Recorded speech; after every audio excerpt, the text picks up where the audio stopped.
रामा की बहू निधि को टमाटर बहुत पसंद थे। वो खाना बनाते समय टमाटर का ज्यादा से ज्यादा इस्तेमाल करती थी और घर में सभी उसके हाथ से बने खाने की तारीफ करते नहीं थकते थे।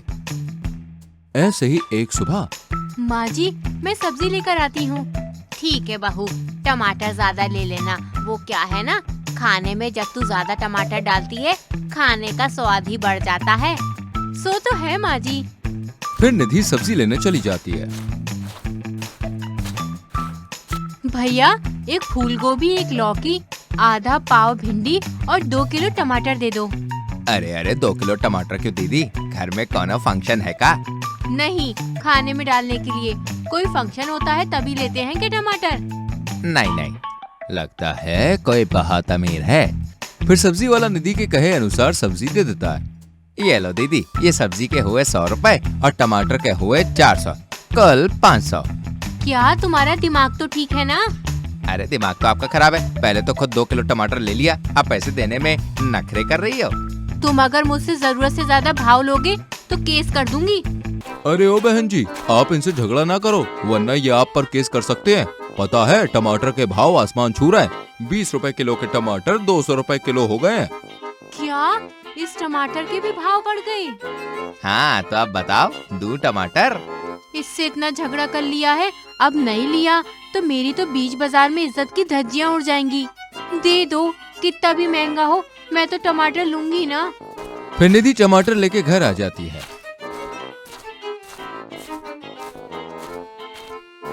ऐसा ही रहा तो मेरा तो सब कुछ नीलाम हो जाएगा टमाटर में। नहीं, इसे बहुत किफायत से यूज करना होगा। फिर निधि टमाटर को लेके फ्रिज में संभाल कर रख देती है। वहीं जब वो खाना बनाती है, बहू, आज तेरे खाने में हमेशा वाला स्वाद नहीं आ रहा। हाँ माँ जी, वो क्या है ना, टमाटर महंगे हो गए हैं तो इसलिए बस एक ही टमाटर डाला है खाने में। अच्छा ठीक है, मेरी बहू कितनी किफायती है, भगवान सबको ऐसी बहू दे। निधि, सलाद में टमाटर क्यों नहीं है? बताया ना, टमाटर महंगे हो गए हैं, हिसाब से यूज करो। अरे महंगा हो गया तो क्या खाना छोड़ दूं? कमाता किस लिए हूँ? तुम नहीं दोगी तो मैं खुद ले लूंगा। ऐसे ही एक दिन सुबह, अरे रमा बहन, कहाँ हो? जी बोलिए आंटी। अरे बेटा, तुम्हारे यहाँ टमाटर हैं? वो क्या है ना, मेरे घर में टमाटर खत्म हो गए हैं और मेरी बेटी को टमाटर सूप पीना था। नहीं है टमाटर, अब जाओ। कौन है बहू?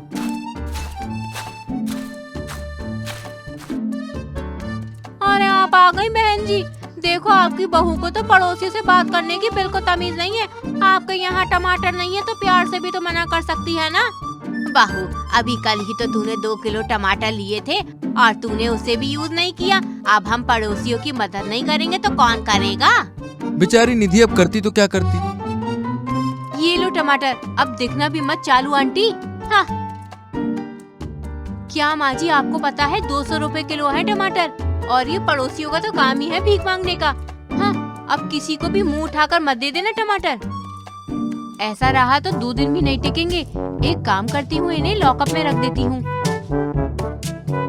इसके बाद निधि टमाटर को लॉकअप में पैसों और जेवरों के साथ रख देती है और जितना हो सकता है टमाटर का उतना ही कम यूज करती है, जिस कारण धीरे धीरे वो भूल ही जाती है कि उसने लॉकअप में टमाटर रखे हुए हैं। और कुछ दिन ऐसे ही बीत जाते हैं। फिर एक दिन सुबह, अरे निधि, ये घर में इतनी गंदी बदबू कहाँ से आ रही है? हाँ बहू, बहुत ज्यादा बदबू आ रही है। माँ जी, चूहा भी नहीं मरा, मैंने सब कुछ चेक कर लिया है, पता नहीं कहाँ से आ रही है बदबू। तभी सास देखती है कि तिजोरी से लाल लाल खून जैसा कुछ टपक रहा था। बहू, तूने गलती से तिजोरी में चूहा तो नहीं बंद कर दिया और वो मर गया हो? ओह शिट, उसमें तो टमाटर है। और जैसे ही निधि तिजोरी खोलती है, वो देखती है कि पूरे टमाटर सड़ गल गए हैं। साथ ही टमाटर के पानी से तिजोरी के सारे नोट भीग कर गल चुके हैं। और रख ले टमाटर तिजोरी में, ये तो होना ही था। और क्या ही करती मैं, आप तो पड़ोसन पर टमाटर लुटाए जा रही थी। तुझे 200 के टमाटर खल गए। तुझे पता है, एक समय ऐसा था कि हम गरीबी में जी रहे थे तो उसने अपना सोना गिरवी रखकर हमारी मदद की थी। लेकिन तेरे लिए टमाटर सोने से भी ज्यादा महंगे हैं ना। इसके बाद निधि को अपनी गलती का एहसास होता है। बचत देखिए अच्छी बात है, लेकिन इतनी भी ज्यादा नहीं कि जिसके कारण चीजें बिगड़ने लगे। इसके बाद निधि अपने किए के लिए सबसे माफी मांगती है और फिर कभी ऐसी गलती नहीं करती है। बरसात में देवर भाभी की रासलीला। सोनिया और मिताली दोनों देवरानी जेठानी थी। सोनिया घर की बड़ी बहू थी, जिस कारण घर में उसे बहुत छूट मिली थी। और सोनिया और उसके देवर राजीव की बहुत अच्छी जमती थी, जो कि मिताली को बिल्कुल भी पसंद नहीं था। एक दिन सुबह सुबह, बहू, अभी तक मेरी चाय क्यों नहीं आई? माँ जी, वो तो जेठानी जी देती है ना, और वो अभी तक सो रही हैं।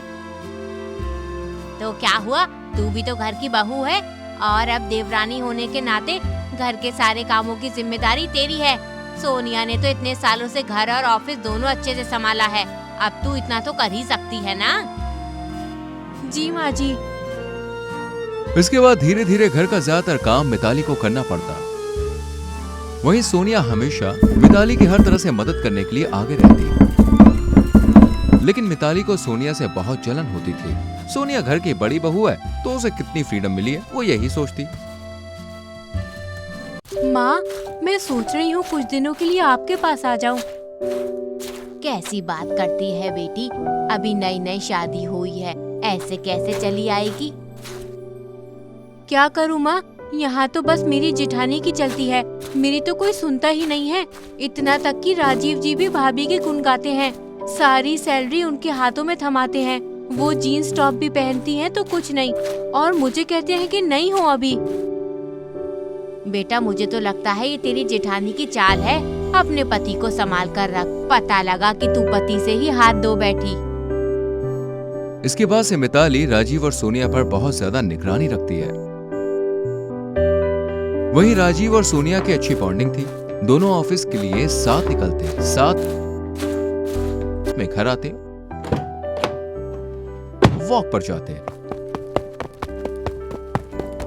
ऐसे ही एक दिन, अरे देवर जी चलो, ऑफिस के लिए देर हो रही है। सुनिए ना जी, आज मुझे मेरी दोस्त के घर जाना है पार्टी के लिए, प्लीज ड्रॉप कर दो। भाभी तो भैया के साथ चली जाएंगी। अरे मिताली, ऑटो या कैब कर लो, भाई का रास्ता ऑपोजिट है भाभी के ऑफिस से, और मैं भाभी के ऑफिस के सामने से ही जाता हूँ। तुम्हें ड्रॉप करने गया तो देर हो जाएगी, समझा करो प्लीज। फिर वो जल्दी से ऑफिस के लिए निकल लेता है। ना जाने नागिन ने मेरे पति पर कौन सा जादू कर दिया है कि उनके सोचने समझने की क्षमता ही खत्म हो गई है। पक्का मेरे पति को पटा कर रखा है इसने। मैं तेरी दुश्मन, दुश्मन तू मेरी, मैं नागिन तू सपेरी। मैं इस नागिन को छोड़ूंगी नहीं। इसके बाद मिताली सोनिया और राजीव की जासूसी करने लगती है। वो हमेशा उनका पीछा करती है और देखती है कि वो क्या करते हैं, और वो अपने जेठ को भी जेठानी के खिलाफ भड़काने लगती है। जेठ जी, जेठानी जी हाथ से निकल रही हैं। आप मानो या ना मानो, पक्का इन्होंने राजीव जी को फंसा कर रखा है। देखो ना, आपसे ज्यादा समय तो ये मेरे पति के साथ बिताती हैं। तुम्हारे पास क्या सबूत है? जल्दी ही लाइव सबूत दूंगी। इसके बाद मिताली वहां से चली जाती है।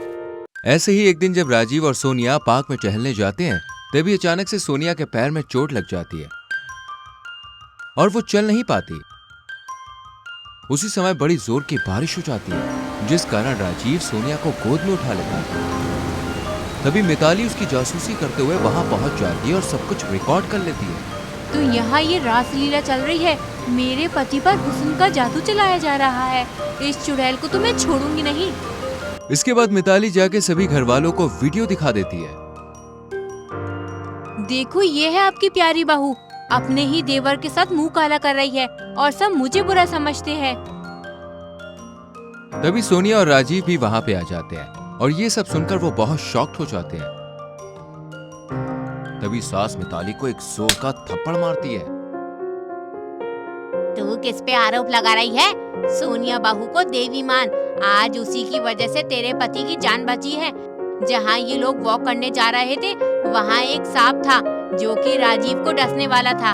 तभी सोनिया ने राजीव को सांप से बचाया, लेकिन सांप ने अपनी पूंछ से सोनिया के पैर पर वार कर दिया, जिससे उसके पैर पर निशान आ गए और वहाँ उसे जख्म बन गया। इसलिए राजीव सोनिया की मदद कर रहा था, और ये सब अभी मोनिका बहन ने मुझे बताया, क्योंकि वो भी वहाँ पर थी। ये सुनते ही मिताली की आंखें नम हो जाती है। और उसे अपने आप पर बहुत ही ज्यादा शर्मिंदगी महसूस होती है। मुझे आप लोग माफ कर दीजिए। मुझे सोनिया दीदी की खुशी से बहुत जलन थी और इसी ईर्ष्या में मैंने ये सब किया।